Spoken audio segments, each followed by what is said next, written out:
Bienvenue sur le podcast Entrepreneur Mindset, le podcast à destination de tous les coachs, consultants et experts de l'accompagnement qui désirent se bâtir un mindset de leader et une activité prospère au service de leur vie et de leurs clients. Je suis Ludovic Gucker, fondateur de l'entreprise Kaizen Impact et nous accompagnons aujourd'hui les experts de l'accompagnement dans leur croissance tant personnelle qu'entrepreneuriale. Et si aujourd'hui, tu es en quête de te bâtir une activité, une entreprise au service de ta vie et de tes clients, mais que tu ne veux pas choisir entre argent et inspiration, épanouissement et impact, succès et alignement et vie pro et vie perso, alors je t'invite de suite à réserver une session Kaizen Diagnostic qu'on t'offre aujourd'hui avec un membre de nos équipes pour voir comment est-ce qu'on peut te servir au mieux, quelles sont les prochaines étapes pour ton développement tant personnel qu'entrepreneurial. Et bien entendu, notre intention ici est de te servir et de te donner potentiellement envie de travailler avec nous. Alors si ça t'inspire, si ça t'appelle, je t'invite à réserver de suite ton appel offert sur le lien que tu trouveras dans la description ou alors tu tapes www.ludovicgucker.fr/call. Sur ce, moi je ne t'interromps pas plus longtemps et je te laisse de suite te plonger dans cette belle interview. Bienvenue dans Entrepreneur Mindset. J'ai le plaisir d'être en compagnie de Julie Bruel, entrepreneur, consultante et bien plus encore qu'on va pouvoir découvrir ensemble aujourd'hui. Bienvenue à toi Julie, merci pour ta présence. Merci à toi pour ton invitation, Ludo. Je suis contente d'être avec toi aujourd'hui. Avec plaisir. J'ai vraiment à cœur de faire cet épisode. Tu es une personne que j'ai découverte il n'y a pas très longtemps, j'ai envie de dire peut-être 2-3 mois, où Ok. j'avais écouté tes podcasts sur la recommandation de Marie Salfo et j'avais vraiment aimé ce que tu partageais. Et après, j'ai un petit peu découvert ton univers, ton site web et tout ce que tu partages et j'ai vraiment apprécié. Donc, ouais, j'ai hâte d'avoir cet échange avec toi. Cool, merci. Pour les personnes qui ne te connaîtraient pas, est-ce que tu pourrais te présenter tel que tu te définirais aujourd'hui? Cette question, qu'est-ce que je pourrais dire? On va dire que je vais plus me définir par ce que je fais dans mon quotidien. Ce serait peut-être le plus simple pour moi. Aujourd'hui, j'accompagne des personnes à se réaliser pleinement à la fois dans la sphère professionnelle, dans l'entrepreneuriat, mais aussi sur des plans personnels. Et voilà, cette interview qu'on fait ensemble tous les deux, elle n'est pas non plus anodine par rapport à une timeline particulière parce que ça faisait 10 ans que je faisais du business coaching et j'ai vraiment décidé d'amorcer une transition. Et on va en Hmm. parler ensemble aujourd'hui, je crois, qui est d'œuvrer autrement dans l'accompagnement. Donc aujourd'hui, je m'appuie beaucoup plus sur ma médiumnité, mes perceptions extrasensorielles pour pouvoir guider mes clients et mes clientes. Alors qu'avant, j'utilisais plus des techniques de coaching et surtout des techniques de coaching de dirigeants, parce que j'ai Hmm. principalement cette casquette-là. J'ai accompagné beaucoup de dirigeants dans le corporate, mais aussi sur la sphère digitale. Donc voilà un petit peu ce que je fais aujourd'hui. Ok. Tu disais juste à l'instant des outils de coaching de dirigeants. Tu fais une différence entre des outils de coaching pour j'ai envie de dire un entrepreneur ou même on va dire de façon générale du live coaching et un coaching de dirigeant. Oui, pour moi, il y a plusieurs éléments qui sont différents, notamment la posture du coach, qui est quand même, Mhm. quand on travaille avec des personnes qui ont beaucoup de pouvoir, beaucoup de responsabilités, il y a quelque chose dans la posture qui est ajusté pour le coach. En tout cas, moi, je l'ai travaillé et c'est quelque chose aussi que sur lesquels j'accompagne mes clients coachs qui ont envie d'accompagner des dirigeants. Et après, au niveau des outils, justement, c'est là où, avec le temps, j'ai pris conscience aussi de mes perceptions, de mes facultés. Parce que quand Mhm. tu as des personnes qui sont extrêmement brillantes, parce que quand on est dirigeant et qu'on gère des très grosses entreprises qui sont dans le CAC 40 ou autre, tu ne peux pas adresser les problématiques de la même façon qu'avec quelqu'un de, je vais pas envie de dire lambda, mais quelqu'un qui n'a pas ce genre de responsabilité. Donc moi, Ouais. ça m'a aussi obligée à non seulement développer des outils, mais aussi à affiner encore plus mes perceptions pour pouvoir les guider au plus juste. Donc c'est pour ça Mhm. que je fais un peu une différence entre un coaching classique et un coaching de dirigeant, parce que même si le résultat, ce que la personne va rechercher, c'est la même chose, c'est l'épanouissement, de la réussite, du mieux-être, etc., etc., la façon de conduire les entretiens est légèrement différente. Mhm. Ouais, je comprends. Je comprends. Et justement, quand tu dis que ta posture doit être différente, je le comprends dans le sens où bah, c'est peut-être des personnes qui ont plus de leadership, peut-être plus de pouvoir, de puissance, du coup, qu'il faut peut-être les prendre différemment avec une autre posture. Ouais. Euh, Ok, ouais, je comprends. Je vois ce que tu veux dire. C'est Je en vois ce que tu veux dire. lien principalement avec comment on se met en parité, tu vois, à même niveau. On pourrait avoir Ouais, tendance à se dévaloriser. Donc, ce que ça demande pour un coach qui accompagne des dirigeants, c'est de faire d'abord un travail intérieur de réconciliation de ses blessures et notamment de son besoin de reconnaissance. Parce que ce qu'on va projeter généralement sur la hiérarchie, quelle que soit la hiérarchie, c'est-à-dire que n'importe quel salarié qui rentre dans une entreprise, à un moment ou à un autre, a un boss. Et ouais, ce qui va se jouer de façon inconsciente avec ce boss, c'est en lien avec le besoin de reconnaissance, donc l'énergie masculine, donc le patriarcat, le père. Donc ça veut dire que quand on est coach de dirigeant, qu'on a envie de travailler avec des personnes qui ont cette figure paternelle dans l'entreprise, c'est-à-dire que nous, on doit être très au clair avec qui on est, notre valeur, et on ne va pas remettre, nous, notre pouvoir personnel dans les mains de ce dirigeant.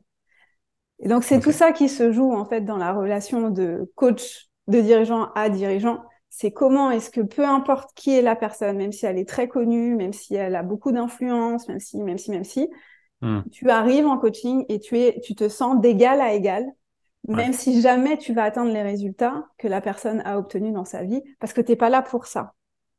ok. Donc, tu vois, il y a tout un basculement à faire intérieur de revalorisation de soi, indépendamment des résultats, mais avec une confiance absolue, j'ai envie de dire, que je suis la bonne personne pour pouvoir les accompagner là où ils ont besoin d'aller. Ok. Je vois. Ça me parle. Merci. Je t'en prie. Du coup, tu as passé 10 années à faire du business coaching, différents domaines. Je sais que tu étais dans le luxe et ça se voit même à l'image que tu as cette touche. Euh, Dans le domaine du web aussi. Et récemment, tu avais dit que tu arrêtais spécifiquement le coaching et que bah, voilà, tu allais sous une autre forme changer tes prestations. Est-ce que tu peux m'en dire un petit peu plus sur le déclencheur, sur ce qui t'a poussé à faire ce mouvement? Ce qui m'a poussée à faire ce mouvement, c'est une recherche personnelle que je conduis depuis des années de découvrir un peu plus qui je suis. Et en fait, le coaching a été une première réponse pour moi, de me connaître, de savoir, OK, comment est-ce que moi je pourrais atteindre tel objectif. Le coaching, c'est très en lien avec l'atteinte du résultat, c'est très en lien avec la matière, c'est très en lien avec la transformation de sa vie et ça m'a beaucoup aidé. Et puis, de par mon expérience plutôt spirituelle, de par des méditations, des connexions, euh, j'ai eu accès à d'autres formes d'informations et surtout j'ai eu des réponses à des questionnements que j'avais depuis toujours et que je comprenais pas. Je te donne un exemple très simple. Qu'est-ce qui fait que moi, du haut de mon 1,60 m à peine 30 piges, je vais réussir à avoir des postes dans l'industrie du luxe comme Dior, où généralement ce sont des personnes beaucoup plus expérimentées, beaucoup plus âgées qui vont les avoir. Comment est-ce que moi, du haut de ma trentaine, j'arrive à coacher des dirigeants qui ont 50 ans et plus et qui viennent à moi et qui me font confiance pour les accompagner. Donc tout ça, ça a été des vrais questionnements d'aller chercher qu'est-ce qui se passe à un niveau plus subtil, à l'intérieur de moi, dans mes énergies, et qui m'amène en fait à avoir ces résultats dans ma vie. Donc j'ai eu depuis toute jeune, je suis une extra sensible, je capte beaucoup les informations, je capte les émotions, donc ça a été un chemin aussi pour moi de décortiquer un petit peu tout ça. Qu'est-ce qui m'appartient, qu'est-ce qui appartient à l'autre. Et puis, mon chemin spirituel n'est pas forcément mainstream dans le sens où j'ai pas fait des tonnes de stages, je suis pas allée, tu vois, partir faire des stages au Pérou, prendre de l'ayahuasca, parce que j'ai pas cette vision de la spiritualité. Pour moi, la Ouais. spiritualité doit être liée au quotidien, à la matière, à comment est-ce que je vis mieux ma vie. Et en fait, c'est cette exploration-là, par le biais de méditation, de connexion, où je me suis redonné les autorisations pour de nouveau avoir accès encore plus à ma médiumnité. J'ai toujours été très intuitive, j'ai toujours suivi un petit peu ce feeling qu'on peut tous avoir, mais ça a été comme progressivement, je me suis autorisée à aller ouvrir des portes à l'intérieur de moi qui étaient là et qui ne demandaient qu'à être réouvertes, parce que je pense que c'est des processus qu'on a tous et auxquels on peut avoir accès si on souhaite. Ce sont des Hmm. accords intérieurs. Donc c'est ça qui s'est passé pour moi. J'ai travaillé en méditation active, j'ai envie de dire, sur ce sujet depuis le mois d'avril. Et ça m'a mis, voilà, je ne sais pas, plus de 6 mois à ce que dans la matière, dans mon quotidien, je sois prête aussi à assumer de me détacher, d'avoir une forme de détachement. Ok, bah je ne vais plus pratiquer comme ça. Donc j'ai eu la chance d'avoir des clients pendant cette période-là. J'ai eu beaucoup de one-one qui sont rentrés, c'était assez fou. Comme tu sais, OK, t'es prêt, maintenant tu vas voir les clients. Donc, bien sûr que en façade, on faisait du business coaching, mais dans les Ouais, séances, j'étais déjà connectée à ma médiumnité, j'avais déjà accès à beaucoup d'informations. Donc, ça a été comme avec beaucoup de douceur, la transition s'est faite et ça a eu beaucoup de sens aussi où je me suis dit, bah, en fait, j'ai toujours œuvré comme ça. J'appelais ça coaching et j'utilisais les outils de coaching, les process de coaching avec, tu sais, les structures et tout ouais, comme quand on est un coach certifié où on travaille avec ouais. certains critères de ICF. Euh, et en fait, c'était comme, bah non, maintenant, je laisse tout ça de côté. C'est magnifique, ça m'a aidé, ça m'a fait énormément grandir. J'ai eu la chance d'accompagner des personnes extraordinaires grâce à ces outils. Et aujourd'hui, c'est un nouveau chapitre de mon histoire que j'ai envie d'écrire. Ok. Donc, si je comprends bien, c'est une transition plus d'un point de vue dans le fond de l'utilisation enfin, plutôt dans le cheminement de tes accompagnements qu'une transition de métier au final. Au final, tu accompagnes toujours les personnes, pardon, toujours les personnes qui ont des activités au final, en quelque sorte, à se développer eux-mêmes pour développer l'activité, si je le comprends. Exact, c'est Enfin, tout à fait correct. ouais, C'est une évolution de ma pratique ouais, qui va forcément amener des nouvelles personnes, puisque mhm, tout le monde ne raisonne pas avec cette approche. Mais la finalité reste la même. Je suis très connectée au monde des affaires et au monde de l'entrepreneuriat, et je trouve qu'il y a beaucoup de souffrance, que ce soit dans la sphère mhm, du corporate ou que ce soit dans la sphère entrepreneuriale. Donc ma quête, ça a toujours été de remettre de l'humain, de la douceur. On n'a pas besoin de souffrir pour atteindre des résultats. Et puis d'amener aussi un peu plus de spiritualité ancrée, pas complètement déconnectée dans ce monde ouais, du business et je l'amène du coup à ma façon. C'est aussi vers ça que j'ai envie d'accompagner. Donc, c'est une évolution. Il n'y a pas de rupture. Et ouais, d'ailleurs, ouais, ouais, ça se sent pas ni dans ma communication. En tout cas, moi, je le vois pas, je le vis pas comme ça. Et puis, mhm, voilà, j'ai un flot de clients qui continuent, qui étaient là avant et qui continuent de travailler avec moi maintenant. Tu vois, il n'y a ouais, pas eu de, OK, on arrête, on met tout à la poubelle. Et c'est ce que je recommande aussi quand on fait des changements, comme toi aussi, ouais, tu es en train de le vivre. Souvent, on se dit, ah, mais je dois tout mettre à la poubelle, ou ce que j'ai fait avant, c'est pas si bien. Et dans mon approche, qui est une approche en lien avec l'industrie du luxe, parce que j'y ai travaillé pendant de longues années, c'est de capitaliser sur le patrimoine. Le patrimoine de notre entreprise, c'est le patrimoine de notre marque, c'est aussi notre histoire, c'est ce qui nous constitue. Et pour moi, il y a une vraie fierté à récupérer dans toutes nos histoires passées. Donc aujourd'hui, je dénigre absolument pas tout ce que j'ai vécu à la fois en tant que salarié dans l'industrie du luxe et puis après en tant que coach de dirigeant. Au contraire, c'est un socle solide sur lequel je m'appuie. Et puis je vais venir sublimer encore plus mon activité avec des nouvelles, tu vois, c'est comme des nouvelles étincelles que je viens ajouter, ouais. des nouvelles cordes à mon arc. Et quelque part, les personnes que tu accompagnais avant, en fait, en tant que coach avec purement les outils du coaching, ils étaient aussi attirés par cette façade de toi, je pense. Tout à fait. Parce qu'on choisit un coach aussi pour qui il est, pour ce qu'il incarne, pour ce qu'il fait. Et ça passe par la communication, l'expression de soi. Donc je pense que ouais, c'est une transition qui a dû bien se passer aussi. Oui, oui, oui, j'ai beaucoup travaillé par le bouche à oreille. Je suis entrepreneur depuis 2016 et j'ai amorcé ma transition sur les réseaux en 2019. Et les dirigeants venaient à moi, tu sais, c'est de la recommandation, du bouche à oreille, et on me disait, mais tu fais toujours ton truc avec les émotions, avec les énergies. Donc, si tu veux, oui, ils venaient parce que j'avais déjà ça. Mais je Ouais, me cachais. Je me cachais derrière, voilà, c'est du coaching, c'est professionnel, je suis coach certifié, ça rassure, tu vois, le mental. Et moi, la première. Et aujourd'hui, c'est comme, OK, maintenant, on n'en a plus besoin. On peut mhm. faire autrement. Est-ce que vous êtes Ok, prêts? je vois. Ok, c'est intéressant. Et ça me parle beaucoup. Ça me parle beaucoup parce que moi aussi, j'utilise pas que les outils de coaching et je le fais à ma sauce, en fait, à comme moi je le sens, un peu de clairvoyance aussi parce que quand tu vois des choses, je m'interdis pas de le dire non plus. Pas dans le sens, je te dis de faire ça ou autre, mais ce que je vois, ce que je perçois. Et ça peut bien sûr être utile, je trouve. Donc, ouais, c'est dommage de s'en priver et d'en priver les personnes qu'on accompagne. Donc, ok, ça me parle bien. Exactement.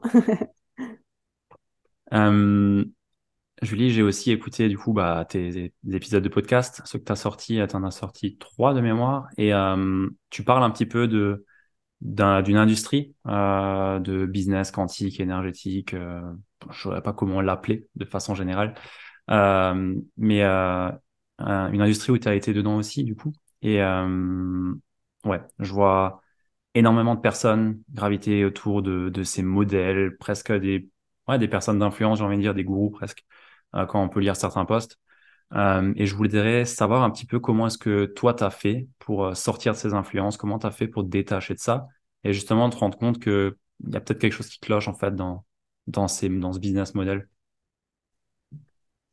La première chose que j'ai envie de transmettre sur ce sujet, c'est que je le savais dès le départ que ça clochait, mais j'ai pas écouté l'information qui me disait que ça clochait dans l'intuition.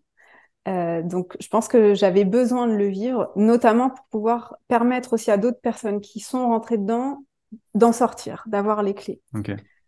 Euh, Comment on fait pour en sortir? Je pense que c'est une œuvre intérieure qui demande une seule chose, de la compassion pour soi. Parce que souvent, on va être très en colère. Quand on se rend compte qu'on est rentré dans un vortex, quel qu'il soit en fait, parce que ça peut être celui du tout, oui, la manifestation, c'est facile, l'argent, venez, venez, c'est bon, je fais rien, je suis en mode déesse, hop, ou le corollaire masculin, le hustle, il faut Oui. avoir des méga tunnels de vente et être à fond. Il y a beaucoup de femmes aussi qui se sont perdues dans des pratiques qui ne leur correspondaient pas. Donc, quel que soit en fait le vortex énergétique dans lequel on est rentré à un moment donné, il y a une raison.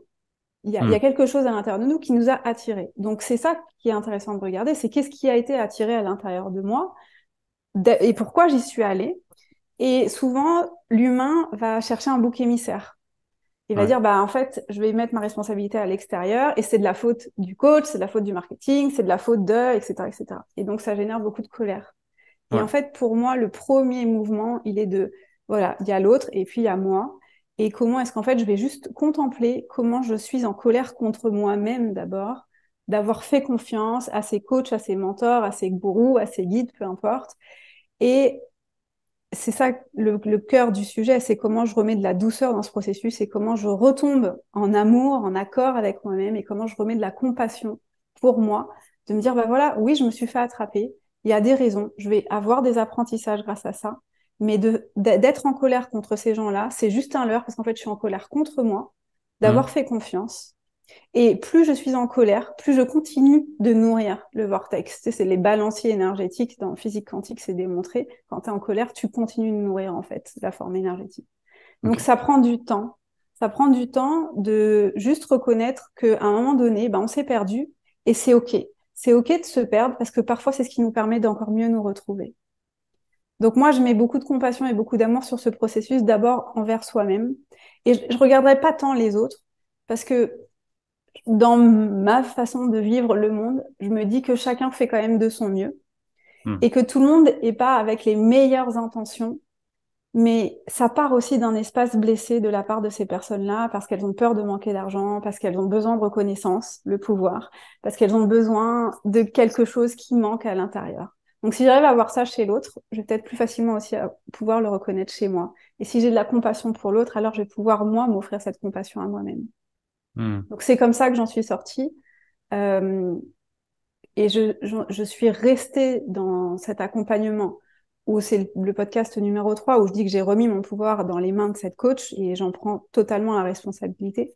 Et le choix que j'ai fait, c'était de continuer d'être dans l'accompagnement avec elle pour pouvoir moi reprendre mon pouvoir que j'avais déposé dans cet espace-là pendant l'accompagnement.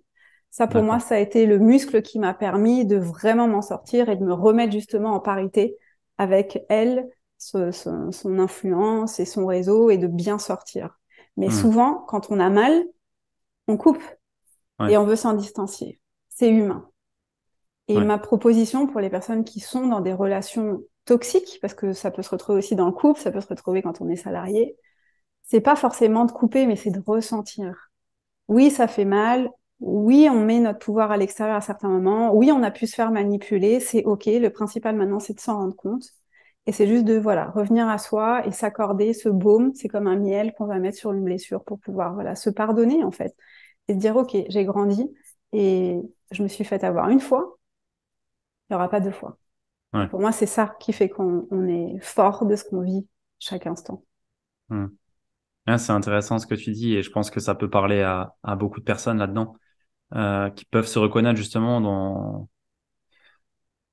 ouais quelque part, c'est attirant quand on voit ces... Alors, en toute transparence, moi, j'ai découvert ces business models il y a même pas 6 mois, Ok. peut-être 7. C'est vraiment frais. Et du coup, je me suis intéressé, j'ai commencé à regarder. J'ai commencé à avoir des copies de copies. J'ai commencé à voir qu'ils utilisaient tous les mêmes mots. J'étais là, bon, il y a quand même un petit truc bizarre là derrière. Je suis pas mauvais en marketing. Je gère à peu près bien le copywriting. Donc j'ai vite reconnu certaines formes, certains modèles, certaines activations chez d'autres personnes, enfin justement chez celles qui souhaitent attirer. Euh, Est-ce que ouais, du coup ouais, c'est quelque part ils vont activer le manque chez les personnes et les attirer par ça. En tout cas c'est comme ça que mon analyse, c'est qu'ils vont justement appuyer sur ça, appuyer beaucoup sur les femmes. J'ai pas encore vu ce business model chez les hommes, en tout cas très peu. Beaucoup chez les femmes, donc je pense sur une blessure commune aux femmes ou un manque de valorisation commun qu'il y a chez les femmes. Donc on va chercher à appuyer sur ça. Et derrière, bah, ces mêmes femmes, en tout cas beaucoup, répliquent la même chose. Et ce que je vois, c'est que ces business models-là ne sont pas réplicables en fait sur d'autres industries que la même industrie. Je sais pas si c'est quelque chose où moi je me trompe ou si, bah, techniquement, bien sûr que si, ce qui est, enfin, les techniques et les façons dont ils promouvoir leur programme ou autre, ça marcherait exactement de la même façon dans une autre industrie. Typiquement, je sais pas, la perte de poids, les finances ou autre. Je, je, c'est assez juste. En tout cas, je suis alignée avec ce que tu partages. Pour moi, c'est en lien avec le manque. Le manque, de toute façon, c'est la corde sensible où le marketing va venir appuyer. Mais par contre, là où c'est plus subtil, c'est que ça joue pas, ça ne parle pas du manque, ça parle du désir. Hmm. Ce qu'on va activer chez les gens pour pouvoir les attraper, entre guillemets, c'est, et c'est ça où parfois avec le coaching, c'est un peu border, c'est cette nouvelle version de toi-même. Tu Ouais, dois investir comme si tu étais déjà la multimillionnaire dans ton palace avec ta Porsche, ta coupe de champagne. C'est-à-dire qu'on te met dans un état d'esprit qui va faire que tu dois prendre des décisions en fonction de ton future self, tu vois. Ça, c'est un des travers pour moi des pratiques du coaching qui, en fait, tu ne fais que nourrir l'ego. Mais du coup, c'est les désirs. Donc, pour les femmes qui ont comme une forme de revanche à prendre sur le patriarcat, c'est libérateur, quelque part. hmm. Mais ce que ça sous-tend, et tu as raison, dans des couches plus profondes, c'est la peur de manquer. Donc, le modèle, c'est j'étais pauvre, je suis devenue riche, donc si moi je peux le faire, tu peux le faire. Ok, première couche. Deuxième couche, c'est tu dois penser comme si tu étais déjà dans ta version du futur. Donc, même si tu n'as pas de thunes aujourd'hui, c'est pas grave, dépense quand même parce que grâce à ça, tu vas gagner encore Ouais. plus d'argent. Le problème de ce mécanisme-là, c'est que ça ne te connecte pas à ta créativité. Ça te connecte à ta version de toi qui est dans le désir, qui est dans l'envie. Et qui Donc, copie aussi du coup. mais pourquoi on copie? Parce que justement, on est coupé de notre créativité. La Ouais. créativité, elle ne naît pas d'un espace de désir. Donc c'est pour Hmm. ça qu'il y a des réplicas et qu'on duplique le contenu, parce qu'en fait, on ne peut que proposer ce qu'on voit qui a fonctionné chez les autres. Donc Ouais. ça crée comme une perte c'est vide de sens. Moi, c'est ce qui m'a tout de suite rebuté, et j'en parle dans le podcast numéro 2 sur le luxe, où justement, il y a ce copier-coller. Ça, mais moi, j'ai pas besoin de copier. Je suis une version originale de moi-même. J'ai des Ouais. choses à raconter. Donc ça m'a toujours surprise. Mais en fait, si tu ne copies pas, tu n'existes pas. Parce qu'en fait, comme tu deviens cette version de toi, tu perds la substance. Donc ça Ok. fait comme des formes de copies, de clones, de femmes, tu as raison, parce qu'il y a des blessures qui sont communes, des blessures en lien avec la féminité, des revanches sur le patriarcat, de From Poor to Rich. C'est toutes ces histoires-là qui vont faire que bah, voilà, tout le monde peut s'identifier. Hmm. Est-ce que ça marche sur les hommes? Ils sont moins dupes parce que c'est pas la même chose. Il y a eu un courant un peu similaire qui était plus dans le hustle Ok. des tunnels de vente. On va vendre, tu vois, Ouais. avec la force. On va convaincre, on va faire du phoning, on va pourrir les gens, on va faire de la grosse démarche bien commerciale. Et ça n'a pas trop plu aux femmes. Du coup, tu vois, c'est comme, voilà, il y C'est a eu l'inverse un, direct quoi. exactement, c'est la polarité masculine tordue qui amène maintenant la polarité féminine tordue. Et en fait, la voie de justesse, c'est la voie du milieu. Et ça fait un petit moment que ça dure. Et c'est des courants qui viennent des États-Unis, les deux. parce que les États-Unis sont très, très forts pour le marketing. Là, on parle que d'un marketing. C'est Ouais. comment j'ai des talents et comment je fais savoir que j'ai des talents. Et ils sont très forts. Ce sont des fréquences. Ils savent maîtriser ça parfaitement bien. Donc, nous, on est un peu en retard en France. Donc, on récupère ça, tu vois. Donc, voilà, oui, il y a les nouveaux millionnaires qui arrivent parce qu'ils ont trouvé la formule magique et ils la dupliquent. Est-ce que ça peut marcher dans l'industrie du fitness? Je pense que d'une certaine façon, ça fonctionne quand tu vois le avant-après. J'étais Ouais. grosse, j'ai maigri, tu vois, bah, faites comme moi. Tu vois, il y a toujours ce désir qui est mis en action qui fait que, bah voilà, si moi je suis l'incarnation de ce changement, vous pouvez le faire aussi. C'est Mhm. pareil dans les investissements, en immobilier, tu vois, ça c'est un Ouais, peu ouais, plus c'est vrai. Ouais. masculin, mais on te dit, voilà, j'avais pas d'appartement avant, je me suis lancée, maintenant j'ai 10 appartements, regarde, et j'ai des revenus passifs et je travaille pas. Donc il y a tout un mindset internet qui est pas lié à cette industrie, qui veut te vendre comme ce que moi j'ai appelé un peu les paillettes, tu vois, on te vend du bling pour activer tes désirs, mais en fait tes Mhm. désirs ne sont que l'expression de tes Ouais, blessures, de ce qui est creux chez toi, ouais. de ce Enfin, qui ouais. est creux, de ce qui manque. Du coup, bah, qui à l'intérieur de toi veut ça? Et c'est ça la vraie question, en fait, c'est qui veut devenir millionnaire? Qui veut avoir des revenus passifs, en fait? Et du coup, c'est creuser et c'est qui à l'intérieur de moi? C'est qui la voix dans moi qui pense ça? Mhm. Mhm. Ouais, ça me parle et je pense que je mettrai les liens de ton podcast dans la show note. Mais les personnes qui se reconnaissent là-dedans ou qui ont peut-être, ouais, sont peut-être dans ces schémas-là, dans ces vortex, bah ouais, allez écouter ce que tu as pu partager parce que ça va sans doute bien parler. Même si là, ça parle déjà, je pense, à pas mal de personnes, mais ouais. Ça a été libérateur. C'est pour ça que j'ai pas encore enregistré l'épisode numéro 4 parce qu'il y a eu beaucoup de retours sur cet épisode. Il y a eu des prises de conscience, il y a eu des larmes, j'ai eu beaucoup, beaucoup de femmes, principalement des femmes qui ont été touchées, en fait, par ce vortex-là. Et c'est vrai que ça a été très libérateur. Donc, si on se sent dans des sphères d'influence, quelles qu'elles soient, on peut le transposer de par mon expérience et mon témoignage. Ouais, complètement. Et c'est une des raisons pour laquelle j'ai vraiment apprécié ta personne et ce que tu proposes aussi. Merci beaucoup. Avec plaisir. Mais moi, franchement, ça me sidère parce qu'en plus, enfin, les tarifs que ces personnes proposent, j'ai aucun problème contre les prix ou quoi. Chacun met le prix qu'il veut, mais franchement, entre nous, c'est osé. Enfin, il y a de l'audace derrière, hein. C'est vraiment, ouais, C'est la loi de l'offre et de la demande. ouais, ouais, carrément, ouais. Ouais, chez moi, il y a un truc qui vient me chatouiller sur ça, tu vois. En termes de justice, tu vois, je me dis, mais c'est pas possible, quoi.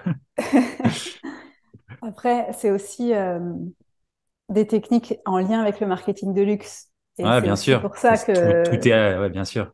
c'est pour ça aussi que ça cueille facilement, parce que en termes de crise et ce, cette industrie a explosé en 2020 au moment du Covid. Pourquoi? Parce qu'on était dans le pire moment du vortex, de down, Ouais, de peur, de manque, de tout ce que tu veux, de maladie.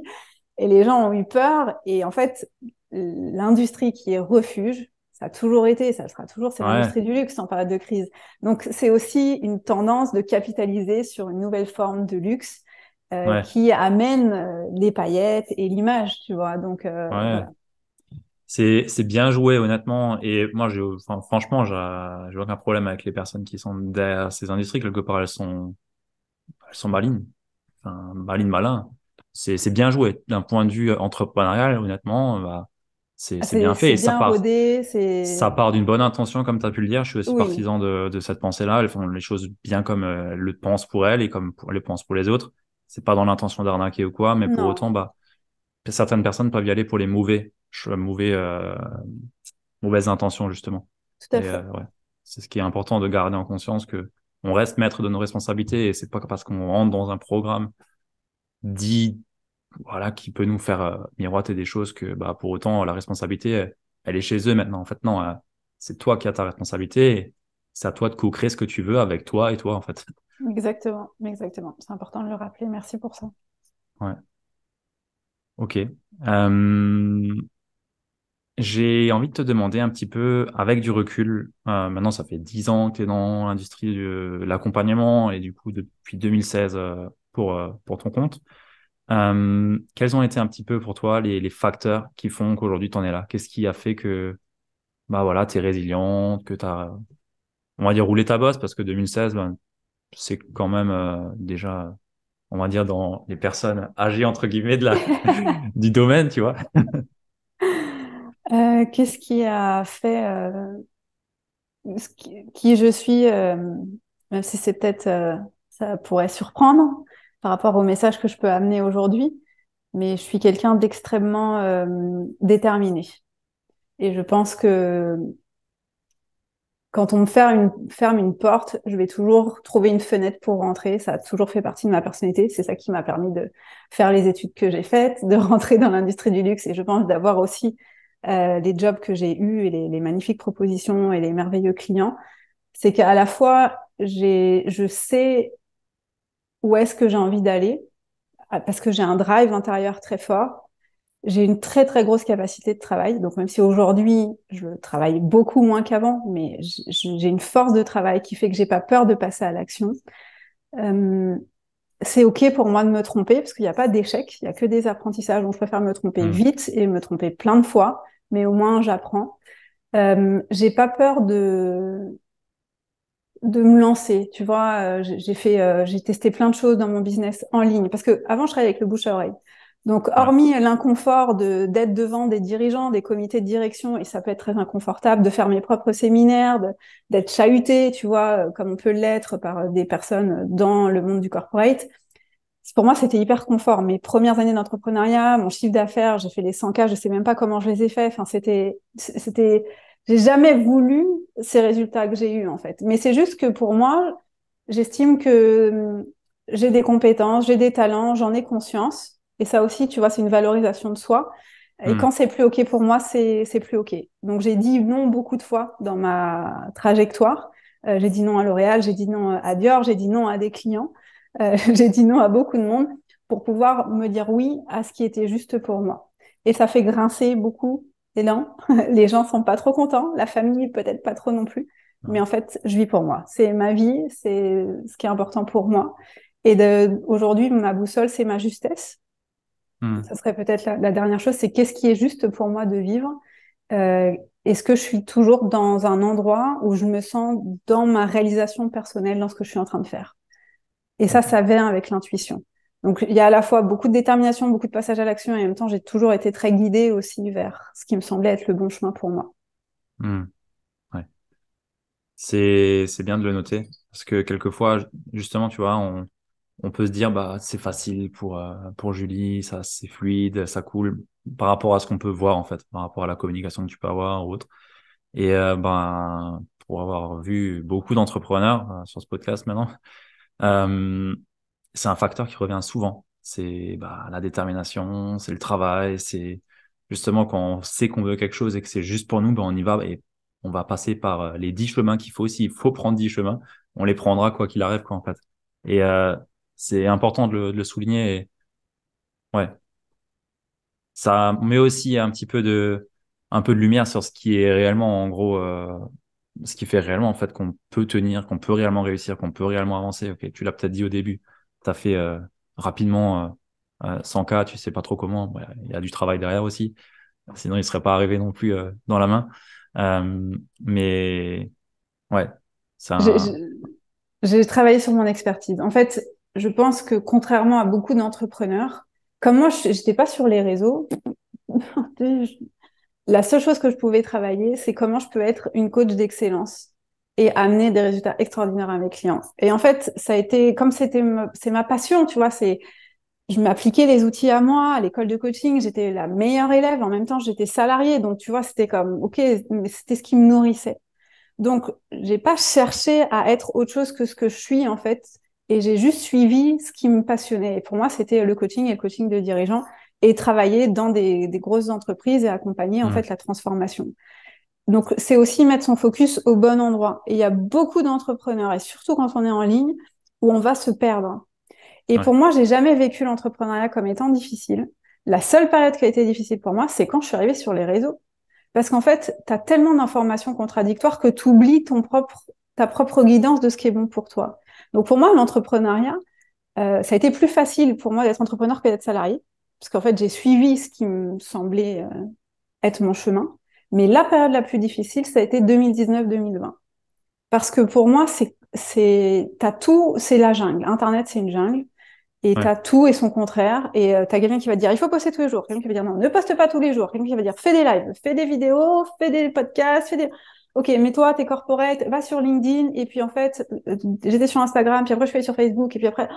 Et t'es là, mais comment on fait pour vivre dans cette jungle, en fait? Et moi, j'ai jamais eu ces questions à me poser au départ. Donc, si tu veux, j'ai une assise d'entrepreneur qui Hmm. est solide, versus tous les entrepreneurs qui se lancent en ligne et qui, Ouais. du coup, ils perdent leur cap, leur boussole. Moi, j'ai pas eu ça. Donc, quand Hmm. j'ai des moments de doute, parce que j'en ai moins maintenant, mais je me souviens que tu sais, je suis une entrepreneur et j'ai coaché des dirigeants et c'est ça qui me ramène. J'ai un ancrage solide.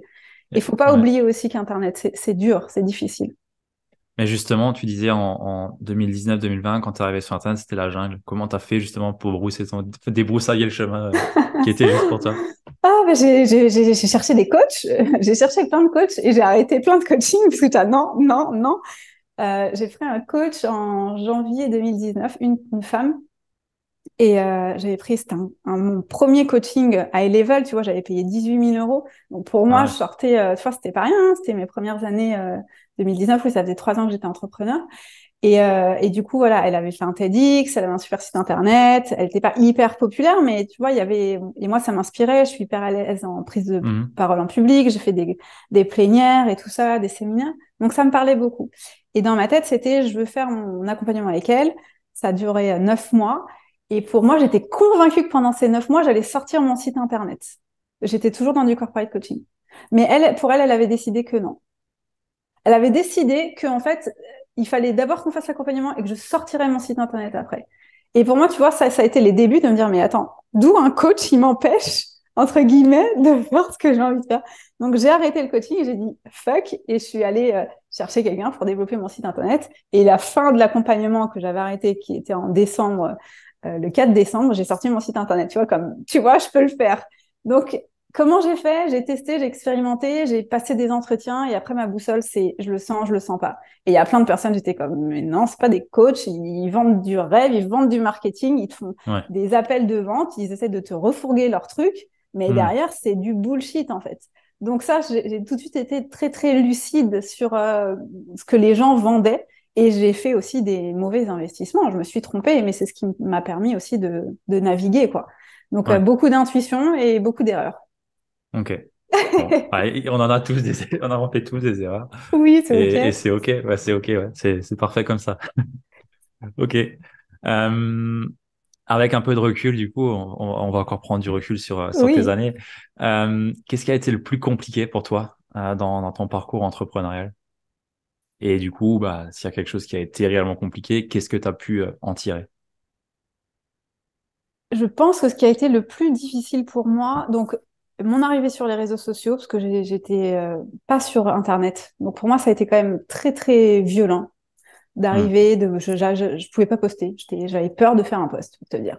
Donc ça a été, je pense, une des plus grandes épreuves pour moi, de réussir à avoir cette fluidité et à bâtir une audience. À partir du moment où j'avais trouvé mes clés de fonctionnement, j'ai tout de suite généré du cash en fait. Il fallait juste trouver c'était quoi mon biais. Donc, mais je pense que le plus difficile pour moi, ça a été une facture de 27 000 € hors taxe qui a été impayée par un de mes clients Hmm. que j'ai accompagné pendant 2 ans. Et ça a été quelque chose qui a été difficile pour moi Ah parce ouais. que c'était une relation de confiance. J'ai accompagné le dirigeant et son comité de direction. Et voilà, et c'est de ma responsabilité en tant que coach, puisque j'avais pas bien cadré, bordé comme il fallait, je faisais pas de contrat euh, à l'époque. J'en ai fait après quand je suis arrivée sur Internet pour encore plus verrouiller ma pratique.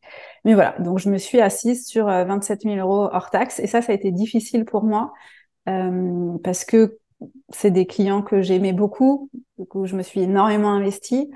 Et voilà, il y a eu une incompréhension et ça a été une épreuve pour moi qui m'a aussi fait prendre conscience que je ne les ai pas attaqués. Tu vois, j'aurais pu prendre un avocat et attaquer pour Ouais. 27 000 d'impayés. Et j'ai fait le choix que non. Et je suis très contente d'avoir pris cette décision parce que derrière, ça a été une vraie boussole pour moi par la suite, avec d'autres clients où je me suis dit, voilà, t'as pas fait de procès pour 27 000 euros. Je pense que ça va, il y a des choses que tu sais que ça sert à rien en fait. Donc Hmm. voilà, ça a été difficile. Il y a eu, ça a été en plus la période où je changeais un peu de business model, donc ça m'a vraiment déstabilisée dans la relation avec mes clients, dans comment je travaillais. Je me suis remise en question pas mal. Ouais, ça touche la confiance qu'on peut attribuer à nos clients, du coup, ou peut-être remise en question sur qu'est-ce que j'ai fait de mal ou autre. Enfin, Exact. j'imagine, hein. Oui, oui, Ouais. oui. Donc ouais, ça a été le coup dur, j'ai envie de dire. Hmm. Ouais, Mais je c'est comprends. ok, tu vois. Après, je me suis dit, c'est pas grave, je vais les recréer. Oui, bien sûr. Et C'est pas perdu. Non. C'est après plutôt notre personne, je pense, qui est plus touchée que la somme qui manque, même si au début elle fait mal. Oui, oui, oui, oui. Et puis, et j'ai jamais eu besoin d'argent. Enfin, j'ai jamais galéré en tant qu'entrepreneur. Donc, 27 000 euros, oui, c'est beaucoup, mais en même temps, bon, voilà, je générais de Ouais. l'argent par ailleurs. Tu vois, j'étais Hmm. pas en difficulté. Donc, c'est plus émotionnellement où ça a été difficile. Hmm. Après, t'as repris ta responsabilité.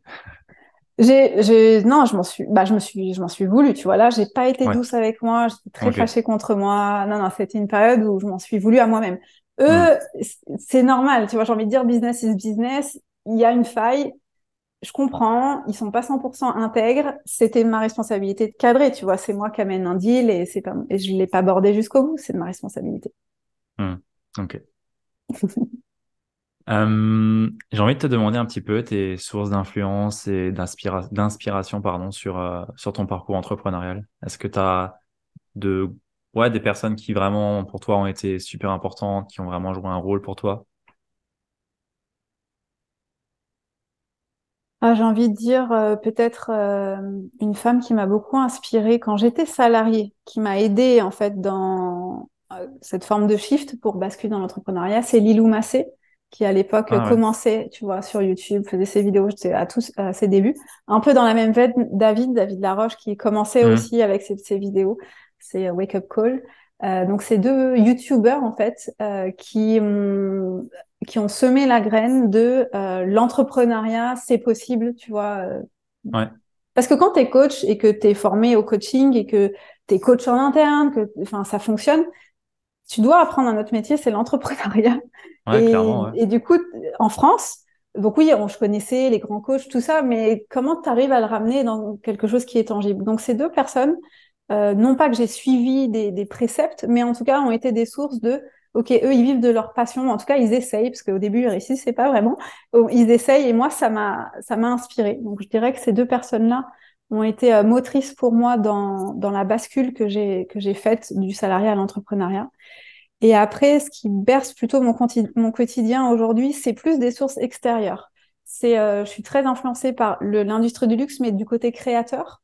Donc, D'accord. par exemple, j'aime beaucoup Valérie Messica, qui est une créatrice de bijoux, qui a repris l'entreprise de son père, c'est un diamantaire, et qui a créé un empire qui fonctionne hyper bien en France et à l'étranger.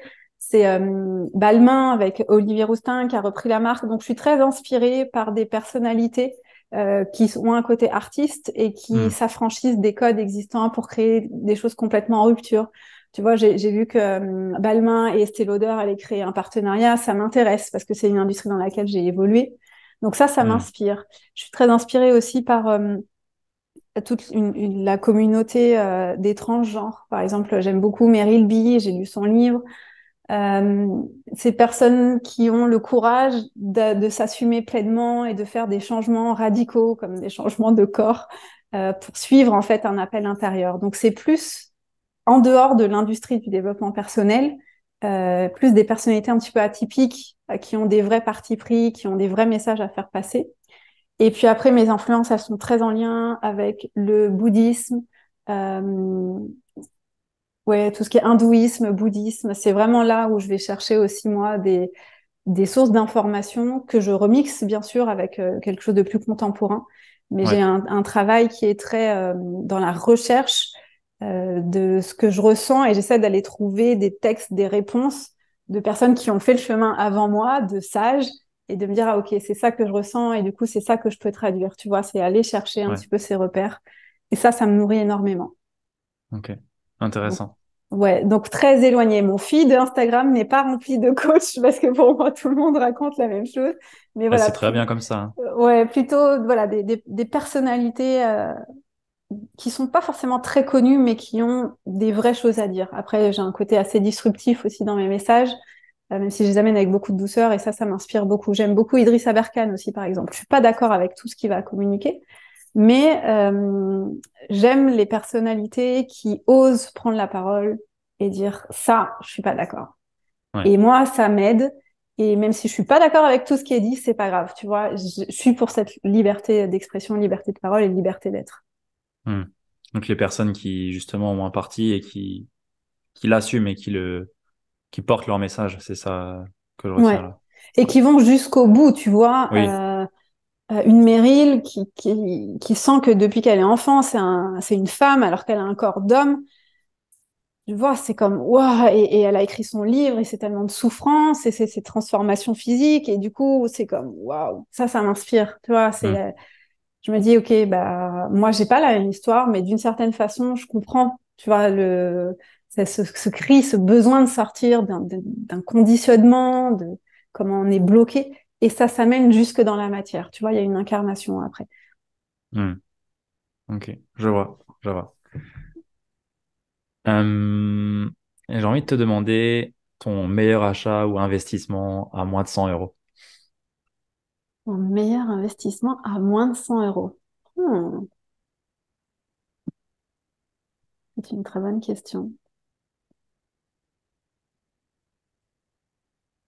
Je sais pas, la première chose que j'ai envie de te dire, c'est bah, le dernier livre que j'ai lu, c'est le livre de Meryl, parce que pour moi, tu sais, ça a déposé quelque chose dans ma conscience. Donc, je dirais que c'est souvent des Ok, livres qui autobiographiques. ok. Ça, tu vois, ça fait éclore comme ah, il y a une lumière ici. Et ça me nourrit beaucoup. Hmm. Ouais, ça me parle bien ça. Justement, en termes de biographie, c'est quoi la biographie qui t'a le plus marqué du coup? Les Thanatonautes de Bernard Weber, j'avais 14 ans, et là, j'étais comme, ok, ça c'est mon monde, ça me parle. Je sais pas si tu connais ce livre. Non. À l'époque, tout le monde était à fond dans Harry Potter, et puis moi, je viens avec. C'est la séparation de mes parents. J'étais en quête de sens, et j'ai un ami au collège qui me dit, il faut que tu lises ce livre. C'est un livre de science-fiction, Bernard Weber, ce qui est assez facile à lire. Et les Thanatonautes, c'est les explorateurs de la mort. Et en fait, ils vont faire des expérimentations pour tomber dans le coma et du coup, ils vont expérimenter le continent des morts. Donc, il y a beaucoup d'inspiration du livre des morts tibétains, entre autres. Et quand j'ai découvert ce livre, ça a été comme OK, moi, c'est ça mon truc, tu vois, c'est Ok. l'au-delà, c'est l'incarnation, c'est la mort, ça nourrit ma quête de sens. Et à partir de ce livre-là qui a changé ma vie, derrière, j'ai lu la Torah, la Bible, tu vois, je suis allée chercher, expérimenter, c'est quoi cette histoire de religion et c'est quoi le point commun avec la mort et tout ce qui a été métaphysique, ça a été vraiment pour moi mon point de départ avec ce bouquin. Et puis après, voilà, j'en ai lu d'autres de Bernard Weber, mais s'il y en avait un seul que j'emmène avec moi, parce que, alors je l'ai pas relu depuis, hein, mais il a été pour moi fondateur dans mes questionnements en lien avec je suis plus qu'un corps physique en fait. Qu'est-ce qui se passe quand Hmm. demain ma conscience Ouais, s'éteint, que mon corps peut plus porter d'énergie de vie, il se passe quoi? Et ça, ouais. c'est des discussions qui me passionnent.